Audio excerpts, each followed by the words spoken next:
palpation and determining what meridians to work on. So a couple things. A lot of times I'll put something underneath their knees to help flatten their back and keep their belly loose. So I generally do that when I'm working on Hara.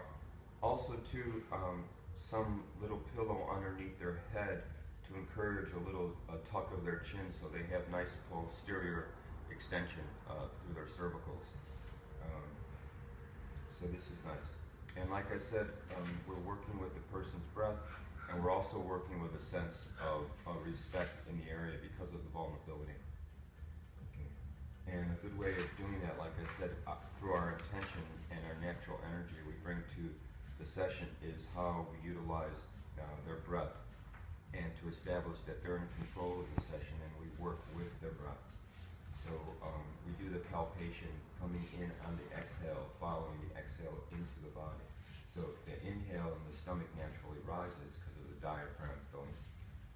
And on the exhale, as it collapses, pushing the air out again, we're going to follow in with our fingertips to do the palpation. And very simple. And the simpler you can do it in application, the clearer your mind will be. And when your mind's clearer, you feel more. Just easy. And we're going to do it as we look. We're going to do a little general loosening first, so I'll allow you all to have the freedom of work, just loosening the belly a little bit, while you work. And then when we go around and do the reflexes, we're going to work in a clockwise manner. So if you look at the reflexes, they're all up underneath the rib cage, and they come to the side, and they go low, and they're just above the pubic ramus, also below the navel. So it's this whole general area. This whole area is considered Hara. So up underneath the ribs, down the side, and these ASISs comes down deep in the pelvic bowl, above the pubic ramus, but below the navel. So this whole area is Hara diagnosis. So there's a nice inhale, and on the exhale I'm just going to come in and start just below the sternum. So I'm going to start with the heart reflex. And then I'm just going to go around and feel for the rest of them, and look at your chart so that you know what you're feeling.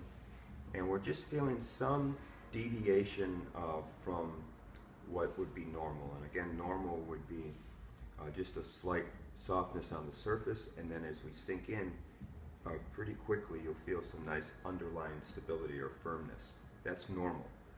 But if you come up and on their exhale and you start to sink in, and you barely sink in and you feel hardness already, that would be considered jitsu, which is when your system is full. So you go, oh wow, this here, jitsu, write it down. Okay, and then we just go in a circle like this. One circle all the way back, and then one straight line to get the reflexes in the middle. Look at your chart.